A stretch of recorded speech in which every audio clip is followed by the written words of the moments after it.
Industrious. Industrious. Industrious. Industrious.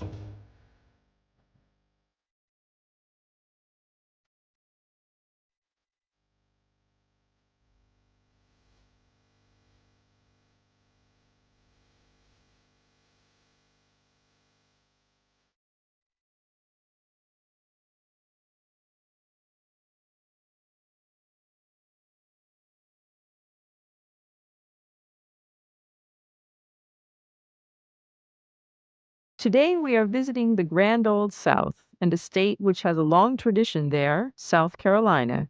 Find out how industrious people such as the mayor of a city, employees at a factory, local government officials, and an energy company spokesman share information about their work and how international relationships play a role here. How does a city change from a textile producing area into a center of international development? Listen to the mayor of Spartanburg and to a German engineer to discover how such an industrious transformation has happened. I'm James Talley, the mayor of the city of Spartanburg, and my job as mayor is to oversee the city government. I'm the chief liaison officer for the city of Spartanburg with all governmental affairs. Elected at large, and we have 6 other council members who are elected by districts. My job is mostly as mayor to make sure that the ordinances and the resolutions of the city are carried out. We have a city manager, and our city manager oversees the day-to-day operations of the city. How large a city is Spartanburg? Spartanburg is 46,000 plus. We are the 4th, some say the 5th, but I still maintain we're the 4th largest city in the state of South Carolina. And tell us what effect the international companies that are located here in the area have on life in Spartanburg. I think it has improved the quality of life that we have here in Spartanburg. Spartanburg is a very old industrial city, and we dealt a lot with the textiles in our early existence. And through those textiles, we've been able to attract foreign companies who've come here into Spartanburg and have made it their home also. It has affected our arts and our culture, where we are more diversified than most cities in the state of South Carolina. The companies that are located here, and they number plus 20 plus or more, are located here in the city of Spartanburg, have found this to be home away from home. The climate is a lot like that climate in their hometowns and some areas of the country. And most of our German citizens have found this to be very conducive as to a way of life that they enjoy. Yeah, I started my job here in May '95. I'm here now almost 3 years. And for me, it was a big challenge to come to the US as BMW decided to build a manufacturing plant here in Spartanburg. It really was a challenge, and I said to my wife just to move to the US if we have the opportunity. And because the United States are such an exciting country, and I guess it's not only me who wanted to live here and to learn a little bit more about the American culture. Would you be pleased if there were more people coming from the outside and making Spartanburg their home as well? Oh, it wouldn't bother us not one bit, because the contributions that have been made by people that come from the outside, we say from the outside, but we call them home citizens now. They're almost like they're homegrown. But the contributions that have been made to our community, especially to the upstate, has been tremendous. It's been one that we've flourished. We've enjoyed the relationship, the partnership, and being able to travel from one country to another to see their hometowns and see how they live. And we can take the they out of it and call it we, because it's a we type community where the people here now just really enjoy being here, and we enjoy everybody being here. I guess it's really true if they are talking here in the South about the Southern hospitality, and the people are really very friendly, and we were really welcome when we arrived here in the US. And tell us about your function then within the state. Well, I'm the state president of the Municipal Association of the state of South Carolina. And in that, we continue to lobby the state government for different aspects that affect different cities, and it deals largely with the cities of the state of South Carolina. And what happens there, we have 2 conferences a year, and we have board meetings every quarter. And there we have an opportunity to share best practices. And in those best practices, we get an opportunity to talk about what's good in our community and what's good in other communities, and we kind of borrow from each other. Being the largest, one of the largest cities in the state of South Carolina, and probably without a doubt the largest, I guess the largest city with the multicultural diversity that we have here, we are able to share that with most people in South Carolina as to the progress that we've made and the benefits that we've gained from having such a diversified community. Elected at large. Someone who is elected at large, such as a mayor, is chosen by all the voters in the city, not by people in one district. Where we are more diversified than most cities in the state of South Carolina. Something that is diversified has many variations or many different aspects.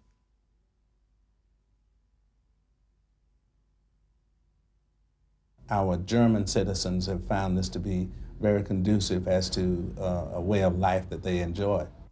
Something that is conducive helps something else to happen or to be possible. It's been tremendous. It's been one that we've flourished. Something that flourishes is successful or grows in itself.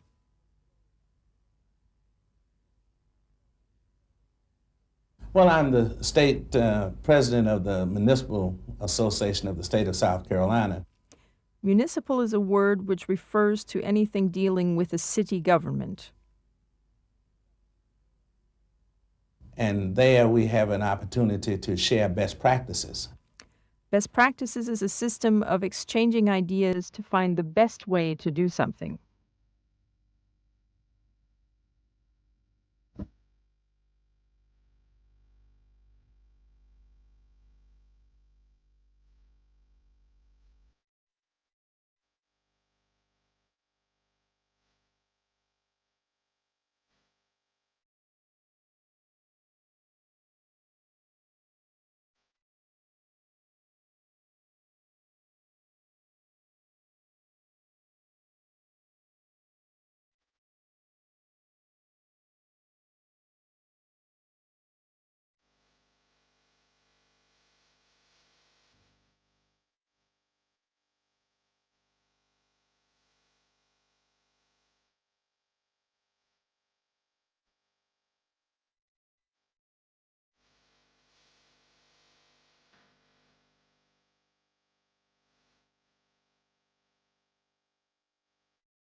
BMW's move into manufacturing in the U.S. required support from many others.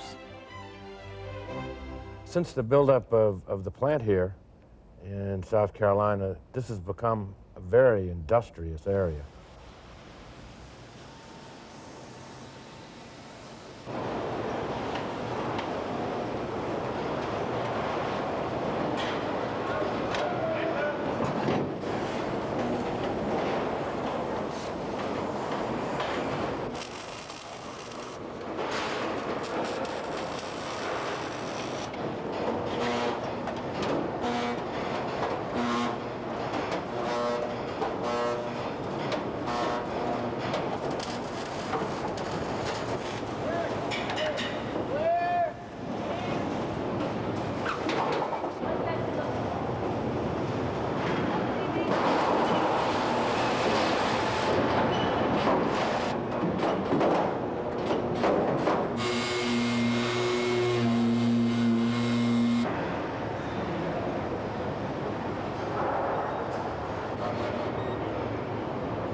The discussion of a BMW employee and a county official provide more information on their cooperation for this industrious project.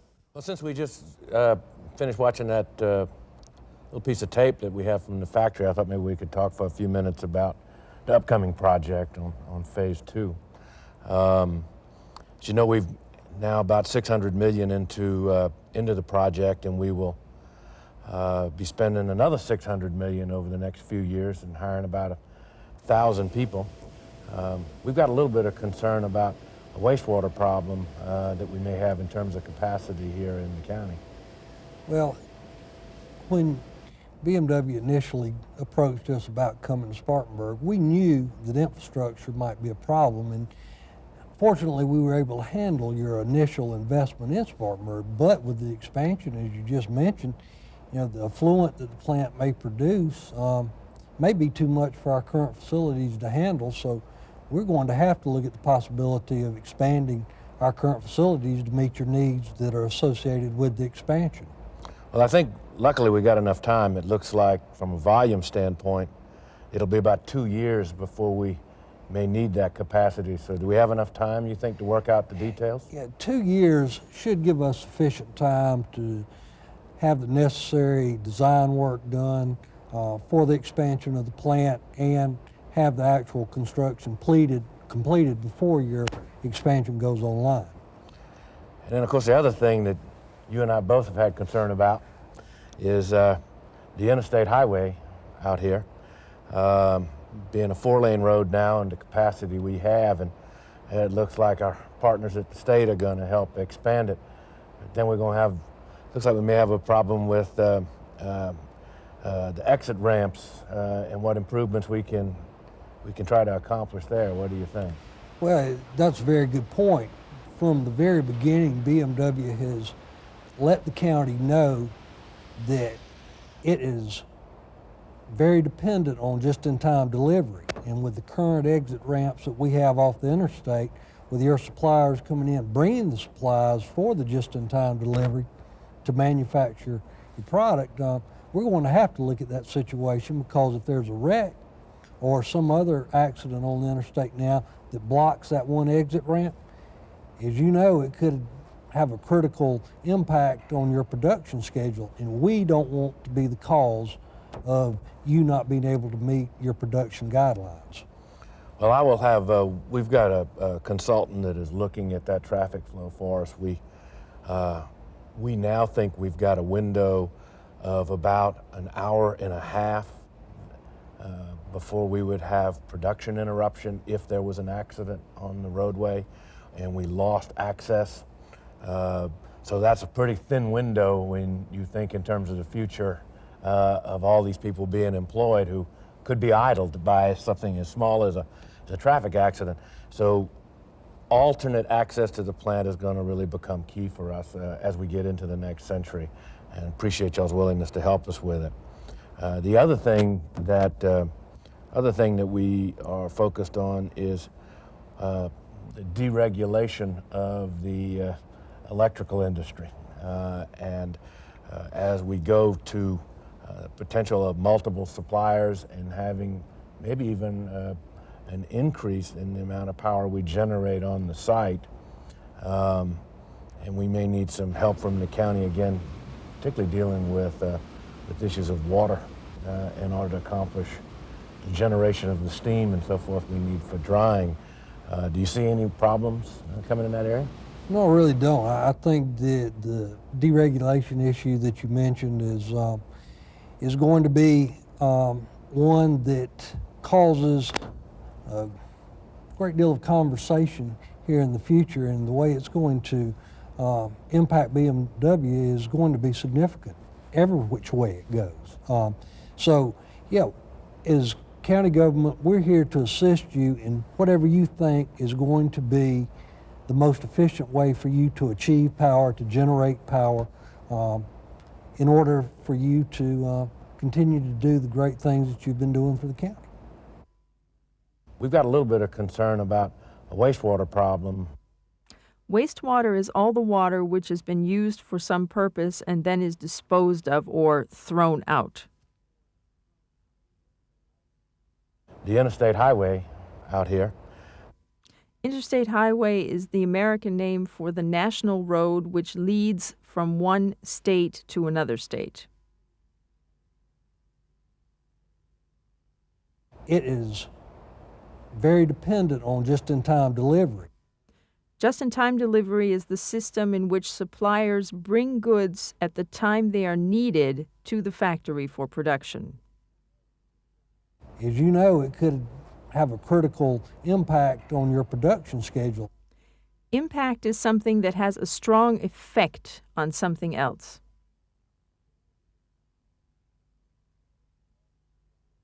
Of all these people being employed who could be idled by something as small as a traffic accident. Someone who is idle is someone who does nothing, who has no work to do. The deregulation of the electrical industry. Deregulation is the process of freeing a business from any legal or governmental controls.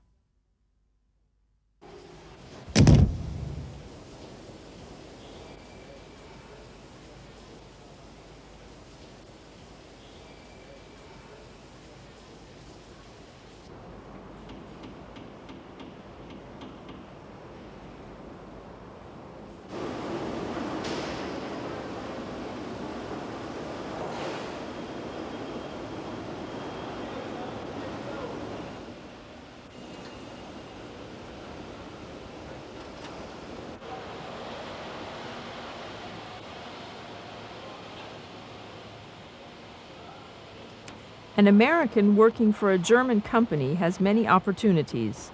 One engineer at BMW tells what working there is like for him and whether he has become more industrious through his interaction with German colleagues. My name is Adolphus Williams. We're in Greenville, South Carolina at the BMW plant. I'm a process engineer responsible for industrializing new products into our plant. Are you originally from this area? No, I'm from Natchitoches, Louisiana, the oldest settlement in Louisiana Purchase. I have been here about 5 years. Previous to this, I was in Cincinnati, Ohio, and I worked for GE Aircraft Engines. And what was the motivation to come to a plant like BMW and start to work here? Okay, previous to this, I worked for a French company that builds tires in the area. That didn't exactly float my boat. So I wanted to come to a product that, I'm a mechanical engineer. I wanted to work on a product that more fit my education and my personal goals. And BMW builds one of the best mechanical products that exist. Okay. And how do you feel now about working hand in hand in America with German people here in the plant? Actually, I've really enjoyed it so far. I found the German people to be very straightforward and forthcoming with information, very free and open with information, and willing to teach and help us grow as a plant. I noticed before you said something in German. Have you spent time in Germany, or have you learned German here, or how did that come about? Okay, I've probably been to Germany, I think approximately 8 times. I've traveled to Munich, Regensburg, and Dingolfing, but I've also been taking lessons here. I want to grow as an individual. Okay, excellent. And as far as cultural exchange is concerned, these people not only work here, but they also live here and have their families here. Is there any interaction on that level? Actually, there is. It turns out my next door neighbor is German, but he doesn't work for BMW. He works for another company here locally, and we interact quite often. We work on our German together. Likewise, we often have social functions where we all go out as a team inside the plant.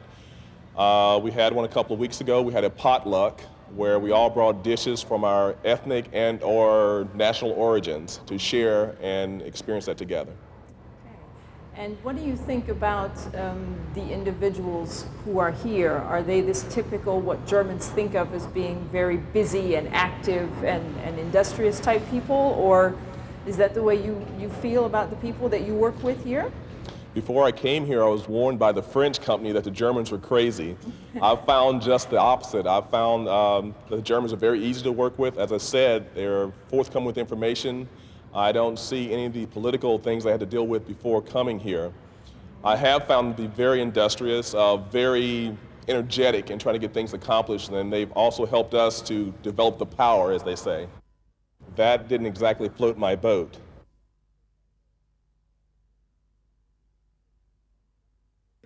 When someone says float my boat, they mean that something is interesting or that they like it.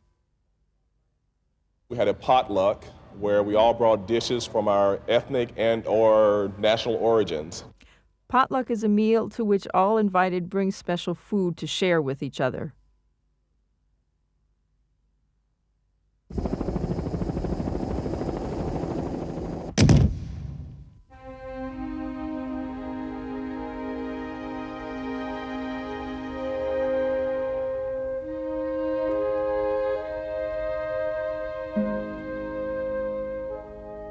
Electricity is a vital part of any industrious new activity. Find out how the Duke Power Company has provided assistance for the region and how this has helped everyone involved. I'm John Kincaid. I'm Director of Business Development in South Carolina for Duke Power Company, which is now a major division of Duke Energy Corporation. I work at this time with a number of industries and other individuals who look at the region and consider relocating to our area. Historically, Duke Power Company has been a major supplier of electricity and energy primarily in the Carolinas. We started back in about 1904 building hydroelectric plants along some of the area's rivers to generate electricity at that time to provide energy mainly for the textile industry. And for the first 50 or 60 years of our company, and historically in this part of the Carolinas, the major industry really was textile related. The area was very rural, great deal of farming, and then manufacturing of textiles as well. And our company basically grew up providing energy to industry. This has historically been a very industrious area in that a number of the people early on, within the last 50 or 60 years, worked in those textile mills. And we have been very fortunate that we were able to grow and prosper with the regions. Our philosophy about growth and supporting industry has been one of trying to form partnerships, basically, with the communities where we operate and with the customers. We have historically worked hard to support the communities in their efforts. And we've been fortunate in areas like Spartanburg and Greenville over the years in that community leadership proved to be very interested in making contacts internationally. Early on, they saw that eventually we would grow into a global economy and began to try to develop those type of relationships around the world. The textile industry probably fostered some of that international focus in that there have always been a number of textile-related partnerships and industries, equipment manufacturers in Europe and other parts of the world that work closely with this area in the textile arena. But in the last 30 or 40 years, we began to see diversity. And throughout that time, as we worked to support our communities in developing this international focus, we grew right along with it. And today we have grown to where we are now the largest energy company in the United States. And probably one of the best assets that we bring to our partnerships with both our customers and our communities are just the fact that we are a leading innovator in the energy industry. I mentioned that we were the largest energy utility in the United States. We have also historically been one of the most efficient operators. We're very proud that in the last 2 years, surveys of people throughout the United States have indicated that we are the #1 utility from a customer satisfaction standpoint in the United States. So we're proud of that rating. In addition to being efficient and highly competent from a technical standpoint, we have been able to focus on and meet our customers' needs and satisfy their needs, basically. So we've been honored and proud to be a part of the growth of the region in an international perspective. Some years ago when BMW elected to come to the area, we were approached by the governor of the state and the Spartanburg community to assist with the BMW project. And of course, that was a project that was important, perceived as being important, and a highly prestigious project that was looking at coming to the United States. So we basically responded to those requests for support and did what we could to bring all the resources within our company, including real estate departments who were accustomed to working with purchases of land, that sort of thing. We brought together our full resources to support the state again and the communities in trying to help, from our perspective, make that project become a reality. And we were very proud, along with the communities, when they ultimately made the decision to come to this area. We were able to grow and prosper with the regions. Prosper is a word that means to be successful, especially in the financial sense. Early on, they saw that eventually we would grow into a global economy. Eventually is a word that in English means in the end or at last when something really happens. Probably one of the best assets that we bring to our partnerships. Assets are those things that are valuable and owned by a company, such as land or buildings or vehicles. I mentioned that we were the largest energy utility in the United States. A utility is a service provided for the public, such as electricity or water or telephone service. Including real estate departments. Real estate is the word used when discussing things about houses or land, especially buying and selling.